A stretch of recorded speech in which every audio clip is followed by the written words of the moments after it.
Kung pabilangin talaga, hindi ko na maaalala kung ilan. Pero ito sa tingin ko pinaka-memorable. Pinaka-memorable? Yeah. Talaga, this one? Feeling ko, ito yung hindi ko makakalimutan.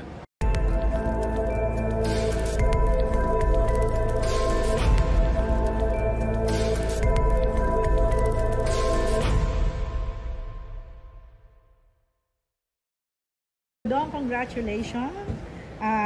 Naisip ko lang, natatandaan mo ka ba kung ilang beses ka na pumirma ng network contract sa GMA? Ever since na nag-start ka? Kung pabilangin talaga, hindi ko na maaalala kung ilan. Pero ito sa tingin ko pinaka-memorable. Pinaka-memorable? Yeah. Talaga, this one? Feeling ko, ito yung hindi ko makakalimutan. Although, yung iba naman, talagang mahalaga naman din yung pagkakataon na yun. Diba? I'm sure I did it before. But at this stage siguro sa buhay ko, talagang medyo malaki ang impact nitong event. Bakit? Paano mo nasabi yan? Siyempre kasi may pamilya na ako. Dati, nung ina-explore ko yung career ko, ay mag-isa pa lang ako. Ngayon, sa bawat desisyon na gawin ko, sa bawat project na tanggapin ko, nakakabit din dyan yung aking pamilya. Kasi ginagawa ko to para sa kanila. So, now it becomes really more, it just becomes more meaningful because I'm not just here for myself. So that's how I see it. And dahil dun sa parang birthday ko.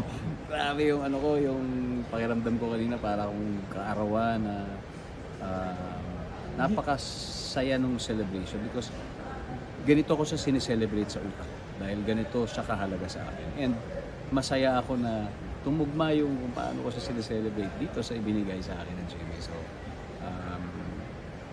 very grateful. Speaking of dun sa bagong contract, ano yung pwede mo ma-share sa amin na para nilalaman nito na bakit siya most memorable of all the contracts? Hindi siya sa nilalaman ng kontrata. It's the principle behind the relationship. Yun naman talaga yun. And lahat ng mga detalye sa kontrata kasi nag-iiba-iba yan. Depende sa panahon. Pero ang mahalaga doon, it is founded on the basic principle that we have mutual love and respect for each other and that we are willing to give more of ourselves to each other, diba, for the benefit of our viewers. So, para sa akin, doon pa lang, yun na yung parang pinaka-hinahanap ko.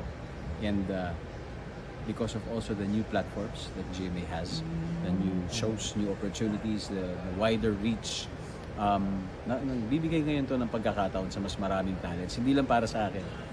Kaya nakaka-excite, di ba, gumawa ng mga proyekto kasama nila. Ito na lang, Sir Dong, for closing na lang since last question na lang. Ano sa palagay mo yung nagawa mo nung nag-start ka pa lang sa showbiz na parang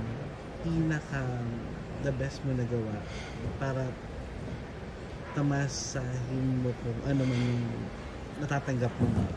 Kung sa nagawa, wala siyang specific na isang nagawa lang.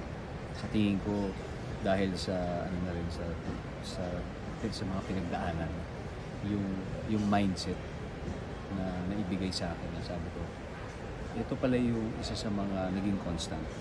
Yun yung I am able to appreciate the people who really helped me. Yung mga nagbukas ng pinto para sa akin. Dahil once na binuksan nila yung pinto para sa iyo, it's your turn to really show what you've got, or kung wala pa, improve on it, and just dedicate yourself doon sa pag-develop lalo ng sarili mo, ng talent mo, para hindi masayang yung oportunidad na binigay sa'yo, yung plataforma na binigay sa'yo. And yun yung naging constant na mindset ko tuwing may bagong yugto, chapter na binibigay sa akin. Katulad nito, isang bagong chapter. And finally, I think it is that ability not to quit, especially when times are difficult.